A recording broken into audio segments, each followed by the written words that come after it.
Revelation chapter 5, I was looking at the passage and I was particularly drawn to verse 11 and 12, where it talks about the worthiness of God to be worshipped and praised and thanked.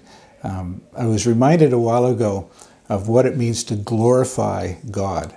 The word glorify is kind of a bit of a tricky word, but the essence of the word glorify means to make God the center of positive attention.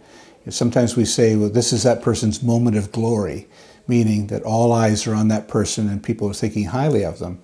And so it's the church's purpose, one of the church's purpose is to glorify God, to make Jesus and God the Father the center of positive attention. I was looking at this issue of worship as well, and my mind turned to the story of when Jesus was born and the wise men came. And it says, where is he who's born King of the Jews? And I was noticing that worship, there's four components to worship. The first being that we have to acknowledge what's true about God. We have to acknowledge that he's holy, that he's eternal, that he's sovereign, that he's merciful, that he's loving, that he's the ultimate judge. Worship begins with the acknowledgement of what's true about God. But the second aspect of worship is to acknowledge what's true about yourself, because in that same passage about baby Jesus and the wise men coming, it says that when they came in, it says that they fell down at his feet. And so they were acknowledging that he's greater and they are the lesser. And so true worship not only acknowledges, first of all, what's true about God, but it acknowledges what's true about ourselves in light of who God is. And so God is holy, I'm not holy. He's all powerful, I'm not all powerful. He's everywhere present, I'm not everywhere present.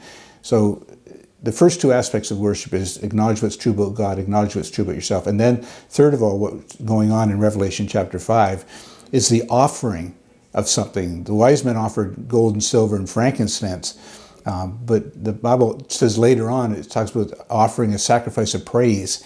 And so it's the offering of something that we value, something that God would value, offering him our lives, first of all, our lives as a living sacrifice, which is holy and acceptable unto God, and offering him our adoration. But the last aspect of worship is probably the one that people sometimes miss, and that's they were warned in a dream in the story, the Christmas story, not to go back to see Pharaoh, or to see the king. And so in that moment, they obeyed what God told them to do. So the last aspect of worship is to do whatever God tells you to do, to obey him.